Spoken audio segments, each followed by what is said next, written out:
Hi again. So this story, also by Jacqueline Woodson, the author that we're learning about this week, is called The Other Side. The Other Side by Jacqueline Woodson. That summer, the fence that stretched through our town seemed bigger. We lived in a yellow house on one side of it. White people lived on the other. And Mama said, "Don't climb over that fence when you play." She said it wasn't safe. That summer, there was a girl who wore a pink sweater. Each morning, she climbed up on the fence and stared over at our side. Sometimes I stared back. She never sat on that fence with anybody. That girl didn't. Once, when we were jumping rope, she asked if she could play. And my friend Sandra said no, without even asking the rest of us. I don't know what I would have said. Maybe yes, maybe no. That summer, everyone and everything on the other side of the fence seemed far away. When I asked my mama why, she said, "Because that's the way things have always been." Sometimes when me and Mama went into town, I saw that girl with her mama. She looked sad sometimes, that girl did. "Don't stare," my mama said. "It's not polite." It rained a lot that summer. On rainy days, that girl sat on the fence in a raincoat. She let herself get all wet and acted like she didn't even care. Sometimes I saw her dancing around in puddles, splashing and laughing. Mama wouldn't let me go out in the rain. "That's why I bought you rainy day toys," my mama said. "You stay inside here where it's warm and safe and dry."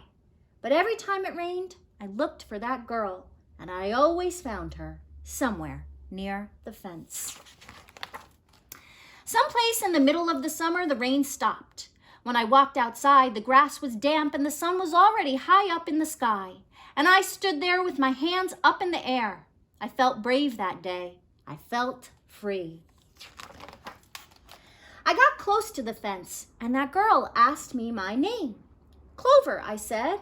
"My name's Annie," she said. "Annie Paul. I live over yonder," she said, "by where you see the laundry. That's my blouse hanging on the line." She smiled then. She had a pretty smile. And then I smiled, and we stood there looking at each other smiling. "It's nice up on this fence," Annie said. "You can see all over." I ran my hand along the fence. I reached up and touched the top of it. "A fence like this was made for sitting on," Annie said. She looked at me sideways. "My mama says I shouldn't go on the other side," I said. "My mama says the same thing, but she never said nothing about sitting on it." "Neither did mine," I said. That summer, me and Annie sat together on that fence. And when Sandra and them looked at me funny, I just made believe I didn't care. Some mornings, my mama watched us. I waited for her to tell me to get down from the fence before I break my neck or something. But she never did. "I see you made a new friend," she said one morning. And I nodded, and Mama smiled. That summer, me and Annie sat on that fence and watched the whole wide world around us. One day, Sandra and them were jumping rope near the fence, and we asked if we could play. "I don't care," Sandra said. And when we jumped, Sandra and me were partners, the way we used to be.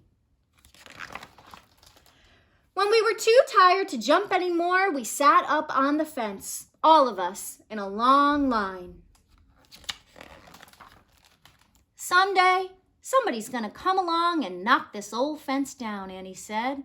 And I nodded. "Yeah," I said, "someday." And that was The Other Side, another great story about friendship from Jacqueline Woodson. So remember, all you have to do for this week is two things. Tell me one thing that you would do to be a really good friend to someone, especially that you don't know. And what is one thing that you can do to drop a pebble into a pond to form some kind of ripple of kindness? All right. Have a great week, everybody.